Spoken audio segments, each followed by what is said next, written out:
Hi, I'm Noah, and I normally roast famous figures. Today is part 2 of my roast of the US's de facto secret police and a group of guys who all look like when it's their weekend they serve the kids protein powder for dinner and frozen beef towel for dessert, Immigration Customs Enforcement, or ICE. ICE agents are permitted to cover their faces, don't have to identify themselves, don't have to provide badge numbers, and can carry out official business in unmarked cars. All of that makes impersonating an ICE agent dangerously easy, but there's one key difference between ICE agents and just random racist goons harassing people on the street. The ICE agents are better paid. In September, the Supreme Court gave ICE legal permission to use race or whether someone speaks English with an accent as a factor in determining whether to detain them. You might think this gives ICE the green light to grab someone off the street just for looking Latino, but that's not fair. They can also grab someone for looking Haitian, Somali, or Middle Eastern. After an ICE agent shot Renee Nicole Good in Minneapolis last week, the ICE agents on the scene denied a doctor in the area the chance to provide Good with medical attention. What those of us who have never been in law enforcement can't understand is that the agents are in constant danger. If the doctor had been allowed to treat Good, who knows what could have happened? She could have testified. In the video that Good's killer, ICE agent Jonathan Ross, took of the shooting, directly after he fired 3 times at Good, a male voice can be heard saying, "fucking bitch."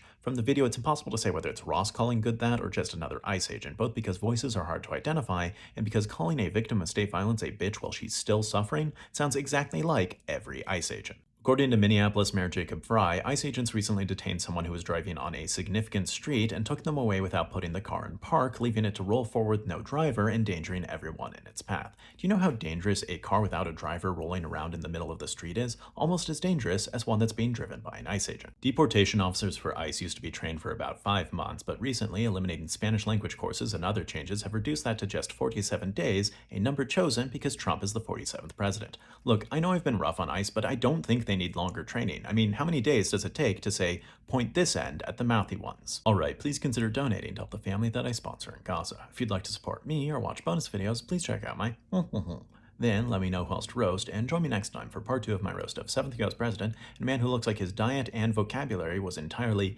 crab apples, Andrew Jackson.